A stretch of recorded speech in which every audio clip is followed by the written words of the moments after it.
E se fosse possível editar o próprio código da vida? Se pudéssemos encontrar um erro no nosso ADN, um erro responsável por uma doença terrível e simplesmente apagá-lo. Bem, isto não é ficção científica, está mesmo a acontecer. Imaginem que a vossa vida inteira, a saúde, a dor, tudo, fosse ditado por um único erro de digitação. Um erro num livro com 3.000 milhões de letras. Para milhões de pessoas, esta é a realidade. Para uma das doentes neste estudo, aquele erro de digitação significava isto. Em média, 7 crises de dor por ano.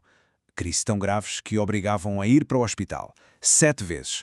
Todos os anos. Ok, vamos aprofundar isto. E se houvesse uma maneira de entrar no código genético, encontrar essa única letra errada e corrigi-la para sempre? É precisamente isso que vamos descobrir. Primeiro, temos de perceber a raiz do problema. O tal erro no código. Uma falha minúscula, mas com consequências absolutamente devastadoras. Pensem no nosso ADN como uma espécie de livro da vida. Cada um de nós tem o seu, escrito com cerca de 3.000 milhões de letras. São as instruções para construir e manter todo o nosso corpo a funcionar. A anemia falciforme, ou drepanocitose, é uma doença causada por um erro nesse livro. Esse erro, de uma única letra, faz com que os glóbulos vermelhos, que deveriam ser redondos e maleáveis, se deformem. Ficam rígidos, em forma de foice, e acabam por bloquear o fluxo de sangue, o que causa dores excruciantes e danos graves nos órgãos. E para termos noção da escala, a diferença entre ter uma hemoglobina saudável e uma hemoglobina doente é uma única letra trocada. Uma em 3.000 milhões.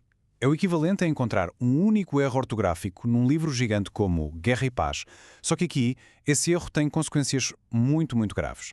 O New England Journal of Medicine descreve isto de uma forma muito clínica, mas muito dura. Deformação dos glóbulos vermelhos, anemia, episódios de dor insuportáveis, danos irreversíveis nos órgãos e, claro, uma esperança de vida reduzida. Tudo por causa daquele pequeno erro.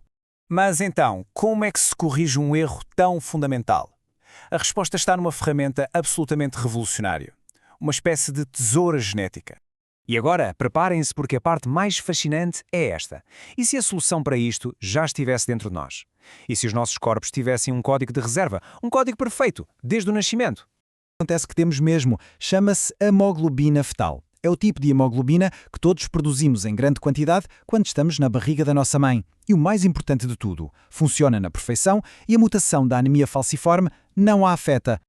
Então, por que é que não a usamos?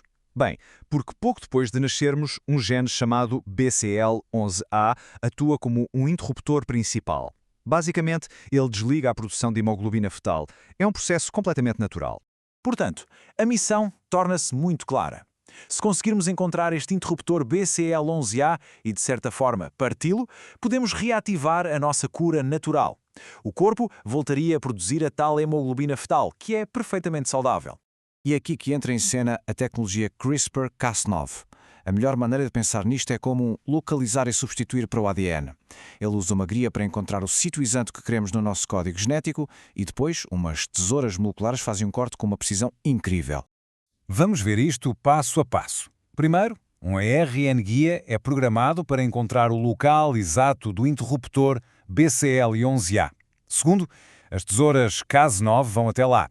Terceiro, o código do interruptor é cortado, desligando-o para sempre. E o resultado final?